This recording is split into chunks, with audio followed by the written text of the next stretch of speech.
Fun Bells. ಆಲದ ಮತ್ತು ಅಶ್ವತ್ಥ ಮರ ಹೇಳಿದ್ದು ಸರಿಯಾಗಿದೆ. ನನ್ನಲ್ಲಿ ಇಷ್ಟು ರಸಭರಿತ ಹಣ್ಣುಗಳು ಬಿಡುವುದಕ್ಕೆ ನಾನು ನನ್ನನ್ನು ಅದೃಷ್ಟವಂತ ಎಂದು ಭಾವಿಸುತ್ತೇನೆ.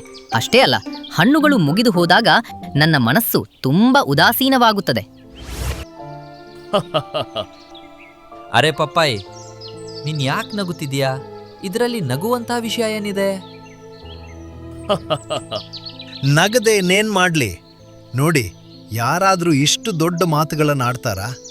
ತಿನ್ನುವ ಮೊದಲೇ ಮುಗಿದು ಹೋಗುವಂಥ ಇಷ್ಟು ಸಣ್ಣ ಹಣ್ಣುಗಳು ನಿನ್ನಲ್ಲಿವೆ. ಸುಂದರಪುರ ಎಂಬುದು ಒಂದು ದಟ್ಟವಾದ ಮತ್ತು ಸುಂದರವಾದ ಅರಣ್ಯವಾಗಿತ್ತು. ಅಲ್ಲಿ ಕೇವಲ ಪಶುಪಕ್ಷಿಗಳು ಮಾತ್ರವಲ್ಲದೆ ಗಿಡಮರಗಳು ಕೂಡ ಅನ್ಯೋನ್ಯವಾಗಿ ಬಾಳುತ್ತಿದ್ದವು. ಮಾವು, ಸೀಬೆ, ಪಪ್ಪಾಯಿ, ನೇರಳೆ, ಅಶ್ವತ್ಥ ಮತ್ತು ಆಲದ ಮರ ಹೀಗೆ ಅನೇಕ ಮರಗಳಿದ್ದವು. ಆದರೆ ಪಪ್ಪಾಯಿ ಮರವು ಉಳಿದ ಮರಗಳಿಗಿಂತ ಭಿನ್ನವಾಗಿತ್ತು. ಈ ಕಾಡಿನಲ್ಲಿ ನನ್ನಂತಹ ದುರ್ಬಲ ಮರಕ್ಕೆ ಯಾವುದೇ ಜಾಗವಿಲ್ಲ. ನಾನು ಎಷ್ಟು ದುರದೃಷ್ಟವಂತ. ಒಂಟಿಯಾಗಿ ನನ್ನ ದಿನಗಳನ್ನು ಕಳೆಯುತ್ತಿದ್ದೇನೆ. ಪಪ್ಪಾಯಿ ಮರವು ಕೀಳರಿಮೆಯಿಂದ ತುಂಬಿತ್ತು. ಒಂದು ಕಡೆ ಮಾವು, ನೇರಳೆ ಮತ್ತು ಸೀಬೆ ಮರಗಳ ಮೇಲೆ ದಿನವಿಡೀ ಹಕ್ಕಿಗಳ ಕಲರವವಿರುತ್ತಿತ್ತು. ಆದರೆ ಇನ್ನೊಂದು ಕಡೆ ಪಪ್ಪಾಯಿ ಮರವು ತೆಳ್ಳಗೆ ಬಡಕಲಾಗಿ ನಿಂತಿತ್ತು. ಅದು ದಟ್ಟವಾಗಿಯೂ ಇರಲಿಲ್ಲ ಮತ್ತು ಅದಕ್ಕೆ ಬಹಳ ದಿನಗಳಿಂದ ಹಣ್ಣುಗಳು ಬಿಟ್ಟಿರಲಿಲ್ಲ. ಹಾಗಾಗಿ ಯಾವುದೇ ಪಕ್ಷಿ ಅದರ ಹತ್ತಿರ ಸುಳಿಯುತ್ತಿರಲಿಲ್ಲ. ಪಪ್ಪಾಯಿ ಮರವು ರಿಮ್ಜಿಮ್ ಎಂಬ ಹಕ್ಕಿಯನ್ನು ಕರೆಯುತ್ತದೆ. ಅರೆ ವಾ, ಈ ಹಕ್ಕಿ ಎಷ್ಟು ಸುಂದರವಾಗಿದೆ ಮತ್ತು ನೋಡಲು ಈ ಕಾಡಿನವಳಂತೆ ಕಾಣುತ್ತಿಲ್ಲ. ನಾನು ಇದನ್ನು ಕರೆದು ನನ್ನ ಮರದ ಮೇಲೆ ಗೂಡು ಕಟ್ಟಲು ಹೇಳುತ್ತೇನೆ. ಇದರೊಂದಿಗೆ ಸ್ನೇಹವಾದರೆ ನನ್ನ ಒಂಟಿತನವು ದೂರವಾಗುತ್ತದೆ. ರಿಮ್ಜಿಮ್ ಹಕ್ಕಿ, ನಿನ್ನ ರೆಕ್ಕೆಗಳ ಬಣ್ಣ ತುಂಬಾ ಸುಂದರವಾಗಿದೆ. ನೀನು ಉಳಿದ ಪಕ್ಷಿಗಳಿಗಿಂತ ಭಿನ್ನ ಎಂದು ನನಗನಿಸುತ್ತದೆ. ಆದ್ದರಿಂದ ನೀನು ನಿನ್ನ ಗೂಡನ್ನು ಕೂಡ ಉಳಿದ ಹಕ್ಕಿಗಳಿಗಿಂತ ಭಿನ್ನವಾಗಿಯೇ ಕಟ್ಟಬೇಕು. ಅರೆ ಪಪ್ಪಾಯಿ, ನಾನು ಇತರ ಪಕ್ಷಿಗಳಿಂದ ದೂರವಿರಲು ಬಯಸುವುದಿಲ್ಲ. ನನಗೆ ಎಲ್ಲ ಪಕ್ಷಿಗಳೊಂದಿಗೆ ಬೆರೆತು ಬಾಳುವುದು ತುಂಬ ಇಷ್ಟ. ನೇರಳೆ ಮರದ ಮೇಲೆ ಗೂಡು ಕಟ್ಟಲೆಂದೇ ನಾನು ಬೇರೆ ಕಾಡಿನಿಂದ ಹಾರಿ ಇಲ್ಲಿಗೆ ಬಂದಿದ್ದೇನೆ. ಆದರೆ ನೋಡು, ಅಲ್ಲಿ ಮಾವು, ನೇರಳೆ ಮತ್ತು ಅಶ್ವತ್ಥ ಮರದ ಮೇಲೆ ಎಷ್ಟು ಜನಸಂದಣಿ ಇದೆ. ನಾನು ನಿನ್ನ ಒಳ್ಳೆಯದಕ್ಕಾಗಿಯೇ ಹೇಳುತ್ತಿದ್ದೆ. ನನ್ನ ಮೇಲೆ ಒಂದು ಪಕ್ಷಿಯ ಮನೆಯೂ ಇಲ್ಲ. ನೀನು ಇಲ್ಲಿ ಆರಾಮವಾಗಿ ಇರಬಹುದು ಮತ್ತು ನನ್ನಂತಹ ಒಳ್ಳೆಯ ಗೆಳೆಯನೂ ಸಿಗುತ್ತಾನೆ ಅಲ್ವಾ? ನನ್ನನ್ನು ಕ್ಷಮಿಸು ಪಪ್ಪಾಯಿ. ನಿನ್ನ ಎಲೆಗಳಲ್ಲಿ ನೆರಳೂ ಇಲ್ಲ, ಹಣ್ಣೂ ಇಲ್ಲ. ನಾನು ಇಲ್ಲಿ ಗೂಡು ಕಟ್ಟಲು ಸಾಧ್ಯವಿಲ್ಲ. ರಿಮ್ಜಿಮ್ ಹಕ್ಕಿಯ ಉತ್ತರವನ್ನು ಕೇಳಿ ಪಪ್ಪಾಯಿ ಮರವು ತುಂಬಾ ನಿರಾಶೆಗೊಂಡು ಕಣ್ಣೀರು ಹಾಕತೊಡಗುತ್ತದೆ. ಪಪ್ಪಾಯಿ ಮರವು ಉದಾಸೀನವಾಗಿರುವುದನ್ನು ನೋಡಿ ಮಾವಿನ ಮರವು ಅದನ್ನು ಕರೆಯುತ್ತದೆ. ಪಪ್ಪಾಯಿ, ಯಾಕೆ ಉದಾಸೀನವಾಗಿದ್ದೀಯಾ? ಎಲ್ಲಿಯವರೆಗೆ ನಿನ್ನನ್ನು ಇತರ ಮರಗಳೊಂದಿಗೆ ಹೋಲಿಸಿಕೊಳ್ಳುತ್ತೀಯೋ ಅಲ್ಲಿಯವರೆಗೆ ನಿನಗೆ ಸಂತೋಷವಾಗಿರಲು ಸಾಧ್ಯವಿಲ್ಲ. ನೀನು ಪಪ್ಪಾಯಿ ಮರ, ಮಾವಿನ ಮರವಲ್ಲ ಎಂಬುದನ್ನು ಒಪ್ಪಿಕೋ. ಆದ್ದರಿಂದ ನೀನು ಮಾವಿನ ಮರದಷ್ಟು ಎತ್ತರ ಮತ್ತು ದಟ್ಟವಾಗಲು ಸಾಧ್ಯವಿಲ್ಲ. ನೀನು ನನ್ನನ್ನು ಅಪಹಾಸ್ಯ ಮಾಡಲು ಬಯಸುತ್ತಿದ್ದೀಯಾ ಅಲ್ವಾ? ನನ್ನನ್ನು ಕೀಳಾಗಿ ಕಾಣಲು ನೀನು ಇದೆಲ್ಲವನ್ನೂ ಹೇಳುತ್ತಿದ್ದೀಯಾ? ನೋಡು ಪಪ್ಪಾಯಿ, ಇನ್ನು ಸರಿಯಾದ ಸಮಯ ಬಂದಿಲ್ಲ. ಸಮಯ ಬಂದಾಗ ನಿನ್ನ ಮರದಲ್ಲೂ ದೊಡ್ಡ ದೊಡ್ಡ ರಸಭರಿತ ಪಪ್ಪಾಯಿಗಳು ಬಿಡ್ತವೆ. ಆಗ ಹಣ್ಣುಗಳನ್ನು ತಿನ್ನಲು ಕಾಡಿನ ಎಲ್ಲ ಹಕ್ಕಿಗಳು ನಿನ್ನ ಹತ್ತಿರವೂ ಬರುತ್ತಾರೆ ಮತ್ತು ನಿನ್ನೊಂದಿಗೆ ಸ್ನೇಹ ಬೆಳೆಸುತ್ತಾರೆ. ಸ್ವಲ್ಪ ಕಾಯಿ. ಮಾವಿನ ಮರ ಹೇಳಿದಂತೆಯೇ ಆಯಿತು. ಕೆಲವು ವರ್ಷಗಳ ನಂತರ ಪಪ್ಪಾಯಿ ಮರದಲ್ಲಿ ದಪ್ಪದಾದ ಹೇರಳವಾದ ಹಣ್ಣುಗಳು ಬಿಟ್ಟವು. ತನ್ನ ಹಣ್ಣುಗಳನ್ನು ನೋಡಿ ಪಪ್ಪಾಯಿ ಮರಕ್ಕೆ ಎಲ್ಲಿಲ್ಲದ ಸಂತೋಷವಾಯಿತು ಮತ್ತು ಅದು ಅಹಂಕಾರದಿಂದ ಬೀಗತೊಡಗಿತು. ಒಂದು ದಿನ, ಅರೆ ಆಲದಜ್ಜ, ಮಳೆ ಶುರುವಾಯಿತು ಮತ್ತು ಅದರೊಂದಿಗೆ ನನ್ನ ಮೇಲಿದ್ದ ಎಲ್ಲ ಹಣ್ಣುಗಳು ಮುಗಿದು ಹೋದವು. ಹಣ್ಣುಗಳು ಉದುರಿದ ಮೇಲೆ ನಾನು ತುಂಬ ಹಗುರವಾಗಿ ಅನುಭವಿಸುತ್ತಿದ್ದೇನೆ. ಅರೆ ಮಾವಿನ ಮರವೇ, ಅಂಥ ಮಾತುಗಳನ್ನು ಯಾಕಾರ್ತೀಯಾ? ನಿನಗೆ ಇಷ್ಟು ರುಚಿಕರವಾದ ಹಣ್ಣುಗಳು ಬಿಡುವುದು ನಿನ್ನ ಸೌಭಾಗ್ಯ. ಅದರ ಆಸೆಯಿಂದಲೇ ಎಲ್ಲ ಪಶು ಪಕ್ಷಿಗಳು ನಿನ್ನ ಹತ್ತಿರ ಬರ್ತಾರೆ. ಹಣ್ಣಿಲ್ಲದೆ ಬದುಕುವುದು ಹೇಗಿರುತ್ತದೆ ಎಂದು ನನ್ನನ್ನು ಕೇಳು. ಆಲದ ಅಜ್ಜ ಹೇಳುತ್ತಿರುವುದು ತೀರಾ ಸರಿ. ಕಾಡಿನ ಪಶುಪಕ್ಷಿಗಳ ಹೊಟ್ಟೆ ತುಂಬಿಸಲು ನನಗೇನೂ ಕೊಡಲು ಸಾಧ್ಯವಿಲ್ಲ ಎಂಬ ಕೊರಗು ನನಗೂ ಇರುತ್ತದೆ. ಆದರೆ ನಿನಗೆ ಪ್ರತಿ ವರ್ಷ ಹಣ್ಣುಗಳು ಬಿಡುತ್ತವೆ. ಅದನ್ನು ತಿಂದು ಎಷ್ಟು ಪ್ರಾಣಿಗಳ ಹಸಿವು ನೀಗುತ್ತದೆ. ನೀನು ಸಂತೋಷ ಪಡಬೇಕು. ಆಲದ ಮತ್ತು ಅಶ್ವತ್ಥ ಮರ ಹೇಳಿದ್ದು ಸರಿಯಾಗಿದೆ. ನನ್ನಲ್ಲಿ ಇಷ್ಟು ರಸಭರಿತ ಹಣ್ಣುಗಳು ಬಿಡುವುದಕ್ಕೆ ನಾನು ನನ್ನನ್ನು ಅದೃಷ್ಟವಂತ ಎಂದು ಭಾವಿಸುತ್ತೇನೆ. ಅಷ್ಟೇ ಅಲ್ಲ, ಹಣ್ಣುಗಳು ಮುಗಿದು ಹೋದಾಗ ನನ್ನ ಮನಸ್ಸು ತುಂಬ ಉದಾಸೀನವಾಗುತ್ತದೆ. ನೇರಳೆ ಮರದ ಮಾತನ್ನು ಕೇಳಿ ಪಕ್ಕದಲ್ಲೇ ಗರ್ವದಿಂದ ನಿಂತಿದ್ದ ಪಪ್ಪಾಯಿ ಮರವು ಜೋರಾಗಿ ಅಟ್ಟಹಾಸಗೈಯಿತು. ಅರೆ ಪಪ್ಪಾಯಿ, ನೀನ್ ಯಾಕೆ ನಗುತ್ತಿದ್ಯಾ? ಇದರಲ್ಲಿ ನಗುವಂತ ವಿಷಯ ಏನಿದೆ? ನಗದೆ ನೇನ್ ಮಾಡ್ಲಿ? ನೋಡಿ, ಯಾರಾದ್ರೂ ಇಷ್ಟು ದೊಡ್ಡ ಮಾತುಗಳನ್ನಾಡ್ತಾರಾ? ತಿನ್ನುವ ಮೊದಲೇ ಮುಗಿದು ಹೋಗುವಂಥ ಇಷ್ಟು ಸಣ್ಣ ಹಣ್ಣುಗಳು ನಿನ್ನಲ್ಲಿವೆ. ನೋಡು ಪಪ್ಪಾಯಿ, ನೀನು ಈ ರೀತಿ ನೇರಳೆ ಮರದ ಮನಸ್ಸನ್ನು ನೋಯಿಸಬಾರದು. ನೇರಳೆರಳೆ ಹಣ್ಣು ಚಿಕ್ಕದಾಗಿರಬಹುದು, ಆದರೆ ರುಚಿ ಮತ್ತು ಗುಣದಲ್ಲಿ ಅದು ಯಾವುದಕ್ಕೂ ಕಡಿಮೆ ಇಲ್ಲ. ಅಶ್ವತ್ಥ ಮತ್ತು ಆಲದ ಮರವೇ, ನೀವು ಇಬ್ಬರು ಸುಮ್ಮನಿರಿ. ಇಂದಿನವರೆಗೆ ಯಾರಿಗಾದರೂ ಒಂದು ಹಣ್ಣು ತಿನ್ನಿಸಿ ಹೊಟ್ಟೆ ತುಂಬಿಸಿದ್ದೀರಾ? ದೊಡ್ಡ ಉಪದೇಶ ನೀಡುತ್ತಿದ್ದೀರಿ. ನಿಮ್ಮಿಬ್ಬರಂತೆ ಹಣ್ಣುಗಳಿಲ್ಲದ ಮರವಾಗುವುದಕ್ಕಿಂತ ನಾನು ಒಣಗಿ ಬಿದ್ದು ಹೋಗುವುದೇ ಲೇಸು. ನೀವು ಮರಗಳು ಎಂದು ಕರೆಸಿಕೊಳ್ಳಲು ಕೂಡ ಲಾಯಕ್ಕಿಲ್ಲ. ಪಪ್ಪಾಯಿ, ನೀನು ಈ ರೀತಿ ಮಾತನಾಡಬಾರ್ದು. ಅಶ್ವತ್ಥ ಮತ್ತು ಆಲದ ಮರದಲ್ಲಿ ಹಣ್ಣುಗಳಿಲ್ಲದಿರಬಹುದು, ಆದರೆ ಅವುಗಳ ದೊಡ್ಡ ಕೊಂಬೆಗಳ ಮೇಲೆ ಎಷ್ಟು ಹಕ್ಕಿಗಳು ವಾಸಿಸುತ್ತಿವೆ ಎಂಬುದು ನಿನಗೆ ಗೊತ್ತು. ಅಶ್ವತ್ಥ ಮತ್ತು ಆಲದ ಮರದ ತಂಪಾದ ನೆರಳು ಬೇಸಿಗೆಯಲ್ಲಿ ಎಷ್ಟು ಹಕ್ಕಿಗಳಿಗೆ ತಂಪು ನೀಡುತ್ತದೆ ಎಂಬುದು ಯಾರಿಂದಲೂ ಮರೆಯಾಗಿಲ್ಲ. ಎಲ್ಲಾ ಪಕ್ಷಿಗಳು ಆಲದ ಮತ್ತು ಅಶ್ವತ್ಥ ಮರದ ಪರವಾಗಿ ಮಾತನಾಡುವುದನ್ನು ನೋಡಿ ಪಪ್ಪಾಯಿ ಮರಕ್ಕೆ ತುಂಬಾ ಸಿಟ್ಟು ಬರುತ್ತದೆ. ಅರೆ ಸರಿ ಸರಿ, ಹೋಗಿ ಹೋಗಿ, ನೀವೆಲ್ಲರೂ ಒಂದೇ ತಟ್ಟೆಯ ಚಟ್ಟಬಟ್ಟೆಗಳು. ಹೇಗಿದ್ರೂ ನಿಮ್ಮೊಂದಿಗೆ ನನಗೆ ಯಾವುದೇ ಹೋಲಿಕೆ ಇಲ್ಲ. ಎಲ್ಲಿ ನನ್ನ ಇಷ್ಟು ದೊಡ್ಡ ರಸಭರಿತ ಹಣ್ಣುಗಳು ಮತ್ತು ಎಲ್ಲಿ ನಿಮ್ಮ ಸಣ್ಣ ಸಣ್ಣ ಹಣ್ಣುಗಳು? ಸಣ್ಣ ಜನರು ಸಣ್ಣ ಮಾತನ್ನೇ ಆಡುತ್ತಾರೆ. ಈಗ ನನ್ನ ಮತ್ತು ನಿಮ್ಮ ನಡುವೆ ಯಾವುದೇ ಬರಾಬರಿ ಇಲ್ಲ. ಪಪ್ಪಾಯಿ, ನೀನು ಅಹಂಕಾರಿಯಾಗಿದ್ದೀಯ ಮತ್ತು ಗರ್ವದಿಂದ ಎಲ್ಲರ ಮನಸ್ಸನ್ನು ನೋಯಿಸುತ್ತಿದ್ದೀಯ. ಈಗ ನನ್ನಲ್ಲಿ ಅಹಂಕಾರ ಪಡುವಂಥ ವಿಷಯವಿರುವಾಗ ನಾನು ಅಹಂಕಾರ ಪಟ್ಟೇ ಪಡ್ತೇನೆ. ಗುಣವಿದ್ದವರು ಯಾರಾದರೂ ಅಹಂಕಾರ ಪಡಲಿ. ವಾದ ಮಾಡಿ ನನ್ನ ಮೂಡ್ ಹಾಳು ಮಾಡಿದಿರಿ. ಎಷ್ಟು ತಂಪಾದ ಗಾಳಿ ಬೀಸುತ್ತಿದೆ.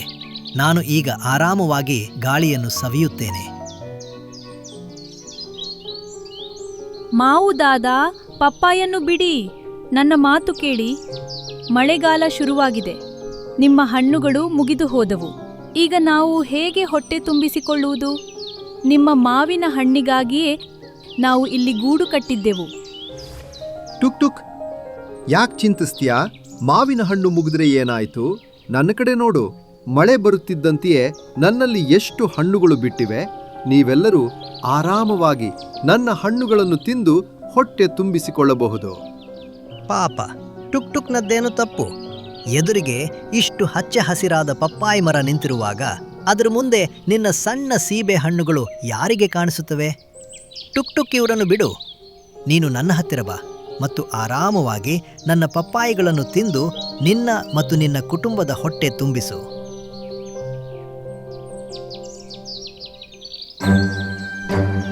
ನಾನು ನಿನ್ನ ಎಲ್ಲಾ ಮಾತುಗಳನ್ನು ಕೇಳಿಸಿಕೊಂಡಿದ್ದೇನೆ ಪಪ್ಪಾಯಿ.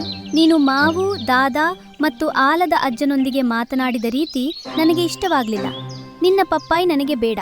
ನಾನು ನನ್ನ ಆಹಾರದ ವ್ಯವಸ್ಥೆಯನ್ನು ಬೇರೆ ಎಲ್ಲಾದರೂ ಮಾಡಿಕೊಳ್ಳುತ್ತೇನೆ. ಅರೆ ಹೋಗು ಹೋಗು, ನಿನಗೆ ನಿನ್ನ ಮಾವು ದಾದನ ಬಗ್ಗೆ ತುಂಬ ಗರ್ವವಿದೆ ಅಲ್ವಾ? ಈ ಮಾವು, ಆಲ, ಅಶ್ವತ್ಥ ಮತ್ತು ನೇರಳೆ ಮರದಲ್ಲಿ ಒಂದು ಹಣ್ಣೂ ಉಳಿದಿಲ್ಲ. ಈ ಮರಗಳ ಪರವಾಗಿ ಮಾತನಾಡುವ ನೀವೆಲ್ಲರೂ ಹೇಗೆ ಹೊಟ್ಟೆ ತುಂಬಿಸಿಕೊಳ್ಳುತ್ತೀರಿ ಎಂದು ನಾನೂ ನೋಡುತ್ತೇನೆ. ಪಪ್ಪಾಯಿ ಮರವು ಗರ್ವದಿಂದ ಎದೆಯೊಬ್ಬಿಸಿ ನಿಂತಿತ್ತು. ಕೆಲವು ದಿನಗಳ ಹಿಂದೆ ಹಕ್ಕಿಗಳನ್ನು ಪ್ರೀತಿಯಿಂದ ಕರೆಯುತ್ತಿದ್ದ ಪಪ್ಪಾಯಿ ಮರವು ಹಣ್ಣುಗಳು ಬಿಟ್ಟ ಮೇಲೆ ಎಷ್ಟು ಅಹಂಕಾರಿಯಾಯಿತೆಂದರೆ ಕಾಡಿನ ಮರಗಳಾಗಲಿ ಅಥವಾ ಪಕ್ಷಿಗಳಾಗಲಿ ಯಾರೊಂದಿಗೂ ಸರಿಯಾಗಿ ಮಾತನಾಡಲು ತಯಾರಿರಲಿಲ್ಲ. ಕಳೆದ ಕೆಲವು ದಿನಗಳಿಂದ ಸತತವಾಗಿ ಮಳೆ ಸುರಿಯುತ್ತಿದೆ. ನನಗೆ ಆಹಾರದ ಹುಡುಕಾಟದಲ್ಲಿ ಎಲ್ಲಿಗೂ ಹೋಗಲು ಸಾಧ್ಯವಾಗುತ್ತಿಲ್ಲ. ಸೀಬೆ ಹಣ್ಣುಗಳು ಕೂಡ ಮುಗಿಯುತ್ತಿವೆ. ಮಳೆ ನಿಲ್ಲದಿದ್ದರೆ ಆಹಾರದ ವ್ಯವಸ್ಥೆ ಹೇಗೆ ಎಂದು ತಿಳಿಯುತ್ತಿಲ್ಲ. ಅರೆ ಟುಕ್ ಟುಕ್, ನೀನ್ಯಾಕೆ ಇಷ್ಟು ಚಿಂತಿತಳಾಗಿ ಕಾಣುತ್ತಿದ್ದೀಯಾ? ನೀನು ಆಹಾರ ತಿಂದಿದ್ದೀಯೋ ಇಲ್ಲವೋ? ದಾದಾ, ನಾನು ಊಟ ಮಾಡಿಲ್ಲ. 2 ದಿನಗಳಿಂದ ನನ್ನ ಮಕ್ಕಳು ಏನೂ ತಿಂದಿಲ್ಲ. ಎಲ್ಲರಿಗೂ ಹಸಿವಾಗುತ್ತಿದೆ. ಆದರೆ ಈ ಮಳೆಯಲ್ಲಿ ಆಹಾರ ಎಲ್ಲಿಂದ ತರುವುದು? ಅರೆ ಟುಕ್ ಟುಕ್, ನೀನು ಯಾಕೆ ಚಿಂತಿಸ್ತೀಯಾ? ನೋಡು ಪಪ್ಪಾಯಿ, ಮರದಲ್ಲಿ ಎಷ್ಟು ದೊಡ್ಡ ಹಣ್ಣುಗಳು ನೇತಾಡ್ತಿವೆ. ಯಾವುದೇ ಮರ ತನ್ನ ಹಣ್ಣನ್ನು ತಾನೇ ತಿನ್ನಲು ಸಾಧ್ಯವಿಲ್ಲ. ಈ ಹಣ್ಣುಗಳು ನಿಮಗಾಗಿಯೇ ಇವೆ. ಹೋಗಿ ಪಪ್ಪಾಯಿ, ಮರದಲ್ಲಿ ಒಂದು ಹಣ್ಣು ಕೇಳಿಕೋ. ಮಾವು ದಾದಾ ಹೇಳುತ್ತಿರುವುದು ಸರಿ. ಹಳೆಯ ವಿಷಯಗಳನ್ನು ಮರೆತು ಪಪ್ಪಾಯಿ ಮರದ ಹತ್ತಿರ ಹೋಗಿ ಒಂದು ಹಣ್ಣು ಕೇಳಿಕೊಂಡು ಬಾ. ನನ್ನ ಗೂಡಿನಲ್ಲಿ ಇನ್ನು 2 ದಿನದ ಆಹಾರವಷ್ಟೇ ಇದೆ. ಮಳೆ ನಿಲ್ಲದಿದ್ದರೆ ನನಗೂ ಪಪ್ಪಾಯಿ ಕೇಳುವುದಲ್ಲದೆ ಬೇರೆ ದಾರಿ ಇಲ್ಲ. ಎಲ್ಲರೂ ಹೇಳಿದ ಮೇಲೆ ಟುಕ್ ಟುಕ್ ಅಳಿಲು ಪಪ್ಪಾಯಿ ಮರದ ಹತ್ತಿರ ಹೋಗುತ್ತದೆ.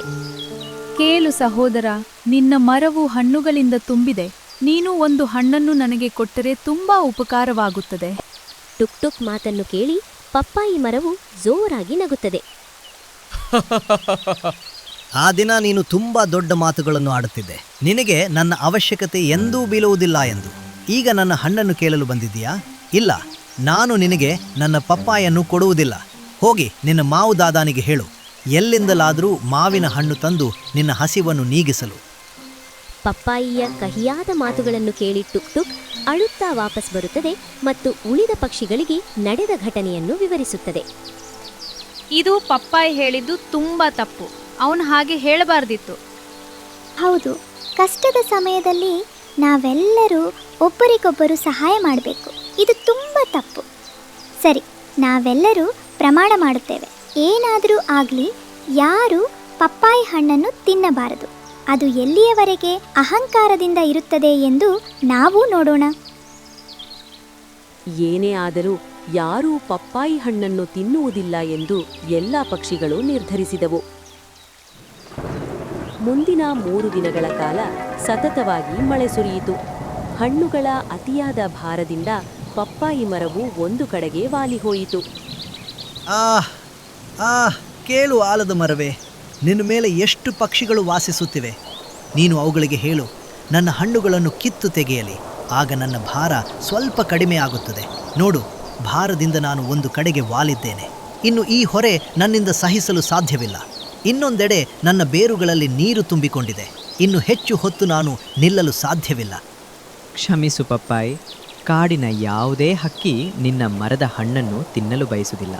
ತನ್ನ ಕೆಟ್ಟ ಕರ್ಮಗಳ ಫಲವನ್ನು ಪ್ರತಿಯೊಬ್ಬರೂ ಅನುಭವಿಸಲೇಬೇಕು. ನಿನಗೆ ಈಗ ಆಗುತ್ತಿರುವುದು ನಿನ್ನ ಕೆಟ್ಟ ಕರ್ಮಗಳ ಪ್ರಭಾವವೇ. ಯಾವುದೇ ಪಕ್ಷಿ ಪಪ್ಪಾಯಿ ಹಣ್ಣನ್ನು ಕೀಳಲು ಬರಲಿಲ್ಲ. ತನ್ನದೇ ಭಾರವನ್ನು ತಡೆದುಕೊಳ್ಳಲಾಗದೆ ಪಪ್ಪಾಯಿ ಮರವು ಸ್ವಲ್ಪ ಸಮಯದಲ್ಲೇ ನೆಲಕ್ಕುರಳಿತು. ನೋಡಿದಿರಾ ಗೆಳೆಯರೆ, ಅದಕ್ಕೆ ಹೇಳೋದು ಅಹಂಕಾರ ಮನುಷ್ಯನನ್ನು ನಾಶಪಡಿಸ್ತದೆ ಎಂದು. ಯಾವ ಹಣ್ಣುಗಳ ಬಗ್ಗೆ ಪಪ್ಪಾಯಿಗೆ ಅಹಂಕಾರವಿತ್ತೋ ಇಂದು ಅದೇ ಹಣ್ಣುಗಳ ಭಾರದಿಂದ ಅದು ಮಣ್ಣು ಪಾಲಾಯಿತು. ಕಾಡಿನ ಎಲ್ಲಾ ಪಕ್ಷಿಗಳಿಗೆ ಇಂದು ಒಂದು ದೊಡ್ಡ ಪಾಠ ಸಿಕ್ಕಿತು. ಅಹಂಕಾರವು ಯಾರನ್ನಾದರೂ ನಾಶಪಡಿಸಬಹುದು. ಆದ್ದರಿಂದ ಎಲ್ಲರೊಂದಿಗೆ ಬೆರೆತು ಬದುಕಬೇಕು. ಏ ಕಾಲು ಕಾಗೆ, ನೀನ್ ಎಷ್ಟು ಗಲೀಜು! ನೀನ್ ನನ್ನ ಮನೆನೆಲ್ಲ ಹಾಳು ಮಾಡಾಕ್ದೆ. ಹಾಗಾದ್ರೆ ಸ್ವಚ್ಛ ಮಾಡೋ. ನನ್ ಕೆಲ್ಸ ಆಯ್ತು. ನಂಗೇನು ಏನಾದ್ರೂ ಇನ್ನು. ಇದು ಢೋಲಕ್ಪುರ್ ಹಳ್ಳಿಯ ಕತೆ. ಇಲ್ಲಿ ತುಂಬಾ ಪಕ್ಷಿಗಳು, ಮರಗಳು ಒಟ್ಟಿಗೆ ಖುಷಿ ಖುಷಿಯಾಗಿರ್ತಿದ್ರು. ಅಲ್ಲಿ ವಿವಿಧ ರೀತಿಯ ಮರಗಳಿರ್ತಿತ್ತು. ಆ ಮರದ ಮೇಲೆ ವಿವಿಧ ರೀತಿಯ ಪಕ್ಷಿಗಳು ಇರ್ತಿತ್ತು. ಅವಾಗೊಂದ್ ಮರ ಗುಬ್ಬಚ್ಚಿ ಹತ್ರ ಹೇಳುತ್ತೆ, ಅರೆ ಚಮೇಲಿ ಹಕ್ಕಿ, ನೋಡು ವಾತಾವರಣ ಎಷ್ಟು ಚೆನ್ನಾಗಿದೆ. ನಂಗೆ ಕುಣಿಯೋಕೆ ಮನಸ್ಸಾಗ್ತಾ ಇದೆ. ಹಾಗಾದ್ರೆ ಆಡು. ಆದ್ರೆ ನೀನ್ ಡ್ಯಾನ್ಸ್ ಮಾಡಕ್ ಆಗಲ್ವಲ್ಲ, ನಿನ್ ಕಾಲ್ಗಳು ಭೂಮಿ ಒಳಗ್ತಾನೆ ಇದೆ. ಅವಾಗ ಆ ಮರ ತಲೆ ಅಲ್ಲಾಡ್ಸತ್ತೆ. ಆಮೇಲೆ ಗುಬ್ಬಚ್ಚಿನ ಕೆಳಗ್ ಬೀಳಿಸ್ಬಿಡುತ್ತೆ. ನೋಡು, ನಾನ್ ಕುಣ್ದೆ, ನೀನಂತೂ ನೆಲಕ್ ಬಿದ್ಯಲ್ಲ. ಬುದ್ಧಿ ಇಲ್ವಾ ನಿನ್ಗೆ? ನೀನೇನ್ ಲೂಸಾ? ಅಲ್ಲಿ ಎಲ್ಲರೂ ಹಾಗೆ ಸಂತೋಷವಾಗಿರ್ತಿದ್ರು. ಅಲ್ಲೇ ಒಂದ್ ಪಪಾಯ ಗಿಡನೂ ಇತ್ತು. ಅಲ್ಲಿ ತುಂಬಾ ಪಪಾಯ ಹಾಗೂ ಗುಬ್ಬಚ್ಚಿ ಇರ್ತಿತ್ತು. ಎಲ್ಲರೂ ತುಂಬಾ ಖುಷಿ ಖುಷಿಯಿಂದ ಇರ್ತಿದ್ರು.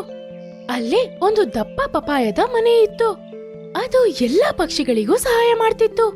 ಉಳ್ಕೊಳ್ಳಕ್ಕೆ ಜಾಗ ಇಲ್ದೇ ಇರೋ ಯಾವ ಪಕ್ಷಿ ಆದ್ರೂನು ಅದು ಆ ದಪ್ಪ ಪಪಾಯದ ಮನೆನ ಉಪಯೋಗಿಸ್ಕೊಳ್ತಿತ್ತು. ಆ ದಪ್ಪ ಪಪಾಯ ತುಂಬಾ ಒಳ್ಳೇದು. ಅದು ಎಲ್ಲಾ ಪಕ್ಷಿಗಳಿಗೂ ಯಾವಾಗ್ಲೂ ಸಹಾಯ ಮಾಡ್ತಿತ್ತು.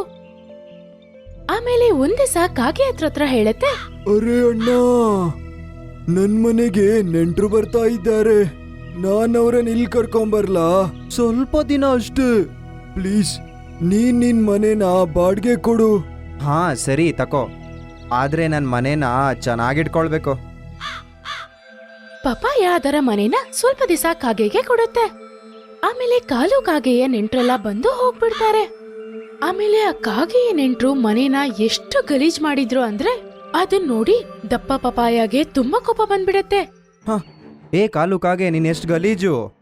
ನೀನ್ ನನ್ನ ಮನೆನೆಲ್ಲ ಹಾಳು ಮಾಡಾಕ್ದೆ. ಹಾಗಾದ್ರೆ ಸ್ವಚ್ಛ ಮಾಡೋ. ನನ್ ಕೆಲ್ಸ ಆಯ್ತು. ನಂಗೇನು ಏನಾದ್ರೂ ಇನ್ನು. ಆ ದಪ್ಪ ಪಪಾಯ ಇದನ್ ಕೇಳಿ ತುಂಬಾ ಬೇಜಾರ್ ಮಾಡ್ಕೊಳತ್ತೆ. ಆಮೇಲೆ ಸ್ವಲ್ಪ ದಿವಸ ಆದ್ಮೇಲೆ ಮಳೆಗಾಲ ಶುರುವಾಗತ್ತೆ. ಎಲ್ಲರೂ ಅವರವರ ಮನೆ ಕಟ್ಕೊಂಡಿದ್ರು. ಬರೀ ಕಾಲು ಕಾಗೆ ಮತ್ತೆ ಚಮೇಲಿ ಗುಬ್ಬಚ್ಚಿ ಮಾತ್ರ ಮನೆ ಕಟ್ಕೊಂಡಿರ್ಲಿಲ್ಲ. ಪಾಪ ಚಮೇಲಿ ತುಂಬಾನೇ ಕಷ್ಟಪಡ್ತಿತ್ತು, ಆದ್ರೆ ಅದಕ್ಕೆ ಮನೆ ಕಟ್ಟಕ್ಕೆ ಒಂದ್ ಸ್ವಲ್ಪ ವಸ್ತುಗಳೇ ಸಿಗ್ಲಿಲ್ಲ. ಆದ್ರೆ ಚಮೇಲಿ ಗುಬ್ಬಚ್ಚಿ ತುಂಬಾ ಒಳ್ಳೇದು. ಪಪಾಯ ಅಣ್ಣ, ನಾನ್ ನಿಮ್ ಮನೇಲಿ ಇರ್ಲಾ? ಮಳೆ ಬೇರೆ ಬರ್ತಿದೆ, ನನ್ ಮಕ್ಳಿಗೂ ತುಂಬಾ ಹಸಿವಾಗಿದೆ. ಹಾ ಚಮೇಲಿ ಇರು, ಆದ್ರೆ ಚೆನ್ನಾಗಿಟ್ಕೋ. ಕಾಲು ಕಾಗೆ ಮೊದ್ಲಿದ್ದ ಇಲ್ಲಿ, ಅವನೆಲ್ಲ ಗಲೀಜ್ ಮಾಡಾಕಿದಾನೆ ಗೊತ್ತಾ? ಸ್ವಲ್ಪ ಹೊತ್ತಾದ್ಮೇಲೆ ಕಾಗೆ ಮಳೆಯಲ್ಲಿ ತುಂಬಾನೇ ನೆಂದೋಗಿತ್ತು. ಆಮೇಲೆ ಅದಕ್ಕೆ ತುಂಬಾನೇ ಚಳಿ ಆಗ್ತಿತ್ತು. ಆಮೇಲೆ ಅದು ತಿರ್ಗಾ ದಪ್ಪ ಪಪಾಯ ಹತ್ರನೇ ಬರುತ್ತೆ. ಅಣ್ಣ ಅಣ್ಣ, ನನ್ನನ್ನು ಕೂಡ ನಿನ್ ಮನೆಗ್ ತಕೋ. ನಂಗ್ ತುಂಬಾ ಚಳಿ ಆಗ್ತಾ ಇದೆ. ಇಲ್ಲ ಕಾಲು, ನಿನ್ನಂಥವ್ರಿಗೆ ನನ್ನ ಮನೆಯಲ್ಲಿ ಪ್ರವೇಶ ಇಲ್ಲ ಇನ್ನು. ಅದ್ರ ಮೇಲೆ ಚಮೇಲಿ ಮತ್ತೆ ಅವಳು ಮಗಳಿದ್ದಾರೆ, ಹಾಗಾಗಿ ಒಳಗೆ ಜಾಗನೂ ಇಲ್ಲ. ಕಾಲು ಕಾಗೆ ಇದನ್ ಕೇಳಿ ಅಲ್ಲಿಂದ ಹೊರಟು ಹೋಗುತ್ತೆ. ಆಮೇಲೆ ಮಳೆಗಾಲನೂ ಮುಗ್ದು ಹೋಗುತ್ತೆ. ಆಮೇಲೆ ಎಲ್ಲಾ ಪಕ್ಷಿಗಳು ಅದರದರ ಜಾಗಕ್ಕೆ ತಿರ್ಗಾ ಹೋಗ್ಬಿಡುತ್ತೆ. ಆಮೇಲೆ ಕ್ಲೈಮೇಟ್ ತುಂಬಾನೇ ಚೆನ್ನಾಗಿತ್ತು. ಸ್ವಲ್ಪ ದಿವಸಗಳ ನಂತರ ಆ ಕಾಡಿಗೆ 2 ಭಯಂಕರವಾದ ಹದ್ದು ಬರುತ್ತೆ. ಅದು ಎಲ್ಲಾರ್ನೂ ತಿಂತಿತ್ತು. ಆಮೇಲೆ ಮರದಲ್ಲಿದ್ದ ಹಣ್ಣುಗಳನ್ನು ನಾಶ ಮಾಡ್ತಿತ್ತು. ಅದು ತುಂಬಾ ಪಕ್ಷಿಗಳನ್ನ ಕೊಂದು ತಿಂತಾ ಇತ್ತು. ಇವಾಗದು ದಪ್ಪ ಪಪಾಯ ಮರದ ಹಣ್ಣನ್ನ ನಾಶ ಮಾಡಕ್ಕೆ ಅಂತ ಬರ್ತಿತ್ತು. ನೀನ್ ಹೇಗ್ ಉಳಿತೀಯ? ನಿನ್ನ ಹಣ್ಣು ಹಾಳು ಮಾಡಾಕ್ತೀನಿ ನಾನು, ಮತ್ತೆ ಹೇಗ್ ಬದುಕಿರ್ತೀಯ? ಇಲ್ಲ ಅಣ್ಣ, ನನ್ನನ್ನು ಕೊಲ್ಬೇಡ, ಫಸಲು ಹಾಳು ಮಾಡಬೇಡ ನಂದು. ನಾನಿಲ್ಲಿ ಎಲ್ಲಾರ್ಗೂ ಇರೋಕ್ಕೆ ಮನೆ ಕೊಡ್ತೀನಿ. ನಂಗೇನಾದ್ರೂ ಆದ್ರೆ ಆ ಪಕ್ಷಿಗಳಿಗೆಲ್ಲ ಮನೆ ಇರಲ್ಲ. ಅದರಿಂದ ನಮಗೇನ್ ಲಾಭ? ನಾವಂತೂ ಫಸಲು ಹಾಳು ಮಾಡಿಯೇ ಇರೋದು. ನಾವೀ ಕಾಡನ್ನ ಸರ್ವನಾಶ ಮಾಡಾಕ್ತೀವಿ, ಮತ್ತೆ ಇಲ್ಲಿರೋ ಪಕ್ಷಿಗಳನ್ನೆಲ್ಲ ತಿಂದು ಬಿಡ್ತೀವಿ. ಅವಾಗ ಹಿಂದೆಯಿಂದ ಚಮೇಲಿ ಹಾರ್ಕೊಂಬರತ್ತೆ. ಅವಾಗದು ನೋಡತ್ತೆ ಆ ಹದ್ದು ದಪ್ಪ ಪಪಾಯನ ತುಂಬಾ ಹೊತ್ತಿನಿಂದ ಟಾರ್ಚರ್ ಮಾಡ್ತಿತ್ತು. ಆಮೇಲೆ ಅದು ತಕ್ಷಣ ಅಲ್ಲಿಗೆ ಹೋಗುತ್ತೆ. ಏ ಭಯಂಕರವಾದ ಹದ್ದು, ದಪ್ಪ ಪಪ್ಪಾಯ ಅಂಕಲಿನಿಂದ ದೂರ ಹೋಗು. ನೀನ್ ಅವ್ರನ್ನ ಈ ತರ ಟಾರ್ಚರ್ ಮಾಡಂಗಿಲ್ಲ. ಒಂದ್ ವೇಳೆ ನೀನೇನಾದ್ರೂ ಅವ್ರನ್ನ ಹೀಗ್ ಟಾರ್ಚರ್ ಮಾಡಿದ್ರೆ ಅವಾಗ ನೀನ್ ನನ್ ಜೊತೆ ಜಗಳ ಆಡ್ಬೇಕಾಗತ್ತೆ. ಅರೆ ಪಕ್ಷಿ, ನೀ ನನಗೇನ್ ಮಾಡಕ್ಕಾಗತ್ತೆ? ನಾನಂತೂ ಇದನ್ನ ತಿಂದಾಕ್ತೀನಿ. ಹಾಗಾದ್ರೆ ಬಾ ನೋಡೋಣ. ಗುಬ್ಬಚ್ಚಿ ಮತ್ತೆ ಹದ್ದಿನ ಜಗಳ ಜಾಸ್ತಿ ಆಗ್ತಾನೆ ಇತ್ತು. ಅವಾಗ ಚಮೇಲಿ ಗುಬ್ಬಚ್ಚಿ ಆ ಹದ್ದನ್ನ ಕಾಡಿನ ಇನ್ನೊಂದು ಕಡೆ ಕರ್ಕೊಂಡು ಹೋಗತ್ತೆ. ಅಲ್ಲಿ ಶಿಕಾರಿಗಳು ಬಲೆ ಹಾಕಿಟ್ಟಿದ್ರು. ಆ ಹದ್ದು ಚಮೇಲಿ ಗುಬ್ಬಚ್ಚಿನ ಹೇಗಾದ್ರೂ ಹಿಡಿಬೇಕು ಅಂತ ಅದರ ಹಿಂದೆ ಹೋಗ್ತಿತ್ತು. ಅವಾಗ ಚಮೇಲಿ ಗುಬ್ಬಚ್ಚಿ ಆ ಬಲೆ ಹತ್ರ ಹೋಗ್ಬಿಡತ್ತೆ. ಆಮೇಲೆ ಅಲ್ಲಿಂದ ಸಡನ್ ಆಗಿ ಬೇರೆ ಕಡೆ ಹಾರೋಗತ್ತೆ. ಆ ಹದ್ದು ತುಂಬಾ ಸ್ಪೀಡಾಗಿ ಹಾರ್ತಿದ್ದಿದ್ರಿಂದ ಅದಕ್ಕೆ ಸಡನ್ ಆಗಿ ಬೇರೆ ಕಡೆ ಹಾರಕ್ಕಾಗ್ಲಿಲ್ಲ. ಆದ್ರಿಂದ ಅದು ಬಲೆಯಲ್ಲಿ ಸಿಗಾಕೊಂಡ್ಬಿಡತ್ತೆ. ಆಮೇಲೆ ಶಿಕಾರಿ ಬಂದು ಹದ್ದನ್ನ ತಗೊಂಡು ಹೋಗ್ಬಿಡ್ತಾನೆ. ಆಮೇಲೆ ಚಮೇಲಿ ಗುಬ್ಬಚ್ಚಿ ತಿರ್ಗಾ ದಪ್ಪ ಪಪಾಯ ಮರದ ಹತ್ರ ಬರತ್ತೆ. ಚಮೇಲಿ, ತುಂಬಾ ತುಂಬಾ ಧನ್ಯವಾದಗಳು. ನೀನ್ ತುಂಬಾ ಒಳ್ಳೆಯವಳು. ನೀನ್ ನಿನ್ ಜೀವದ ಮೇಲೆ ಆಟ ಆಡಿ ನನ್ನನ್ ಕಾಪಾಡ್ದೆ. ಏನು ತೊಂದ್ರೆ ಇಲ್ಲ ಅಂಕಲ್. ನಿಮ್ಗೆ ಏನ್ ಅವಶ್ಯಕತೆ ಇದ್ರು ನನ್ನ ಹತ್ರ ಹೇಳಿ. ನಿಮ್ಮನ್ನ ಯಾರು ಈ ತರ ಟಾರ್ಚರ್ ಮಾಡ್ಬಾರ್ದು. ಹಾ ಚಮೇಲಿ, ನಿಂಗೇನಾದ್ರೂ ಸಮಸ್ಯೆ ಆದ್ರೆ ನನ್ನ ಹತ್ರ ಬಾ. ನೀನೆಲ್ಲಾ ಸಮಸ್ಯೆನ ನಿವಾರಣೆ ಮಾಡ್ತೀನಿ ನಾನು. ಇಲ್ಲ, ನನ್ಗೇನು ತೊಂದ್ರೆ ಇಲ್ಲ. ದಪ್ಪ ಪಪಾಯ ಅಂಕಲ್, ನಾನೀಗ ನನ್ ಮನೆ ಕಟ್ಟಕ್ಕೆ ಅಂತ ಕೋಲ್ಗಳನ್ನ ಹುಡುಕ್ತಾ ಇದ್ದೀನಿ. ಯಾಕಂದ್ರೆ ತಿರ್ಗಾ ಮಳೆಗಾಲ ಬರ್ತಿದ್ಯಲ್ಲ. ಅರೆ ಚಮೇಲಿ, ನೀನ್ ಮನೆ ಮಾಡ್ಬೇಕಂತಿಲ್ಲಮ್ಮ. ನಿನ್ ಮನೆ ಇದಿದ್ಯಲ್ಲ, ನೀನು ನನ್ನ ಮನೇಲಿರು. ಅರೆ ತಪ್ಪ ಪಪಾಯ ಅಂಕಲ್, ಏನ್ ಹೇಳ್ತಿದ್ದೀರಾ ನೀವು? ಹಾ ಚಮೇಲಿ, ನೀನ್ ನನ್ನ ಜೀವ ಕಾಪಾಡಿದ್ಯಾ. ನಿಂಗೆ ಇಷ್ಟಂತೂ ನಾನು ಮಾಡ್ಬೋದಮ್ಮ. ಇದನ್ ನೀನು ನಿನ್ನ ಅಂಕಲ್ನ ಮನೆ ಅಂದ್ಕೋ ಅಮ್ಮ. ನಿಂಗೆ ಯಾವಾಗ ಮನ್ಸಾದ್ರೂ ಮಳೆ ಬಂದ್ರು ಇಲ್ಲಿಗೆ ಬಾ, ನೀನು ಆರಾಮಾಗಿರು ಇಲ್ಲಿ. ನೀನು ನಿನ್ನನ್ ಬಿಟ್ರೆ ಬೇರೆ ಯಾರು ಈ ಮನೇಲಿರಲ್ಲ. ಇನ್ಮುಂದೆ ಇದು ನಿನ್ ಮನೆ. ಹಾಗಾದ್ರೆ ನೀವು ಇವತ್ತಿನಿಂದ ನನ್ನ ದಪ್ಪ ಪಪಾಯ ಚಿಕ್ಕಪ್ಪ. ಹಾಗೆ ಅನ್ಕೋ. ಇನ್ನು ಆಮೇಲಿಂದ ದಪ್ಪ ಪಪಾಯನು ಗುಬ್ಬಚ್ಚಿನೂ ಒಟ್ಟಿಗೆ ಇರ್ತಾ ಇದ್ರು. ಅವರಿಬ್ರು ತುಂಬಾ ಖುಷಿಯಾಗಿದ್ರು. ಆಮೇಲೆ ತುಂಬಾನೇ ಚೆನ್ನಾಗಿದ್ರು. ಗುಬ್ಬಚ್ಚಿ ಅದರ ಮಕ್ಕಳನ್ನು ಅಲ್ಲಿಗೆ ಕರ್ಕೊಂಡು ಹೋಗುತ್ತೆ. ಈ ಕಥೆಯಿಂದ ನಾವೇನ್ ಕಲ್ತ್ಕೋಬೇಕಂದ್ರೆ, ನಾವು ಹೇಗಿರ್ತೀವೋ ಹಾಗೆ ನಮ್ಗೆ ಸಿಗತ್ತೆ. ಒಂದ್ ವೇಳೆ ನಾವು ಒಳ್ಳೇದ್ ಮಾಡಿದ್ರೆ ನಮ್ಗೊಳ್ಳೇದೇ ಸಿಗತ್ತೆ. ನಾವೇನಾದ್ರೂ ಕೆಟ್ಟದ್ ಮಾಡಿದ್ರೆ ನಮ್ಗೂ ಕೆಟ್ಟದೇ ಸಿಗತ್ತೆ.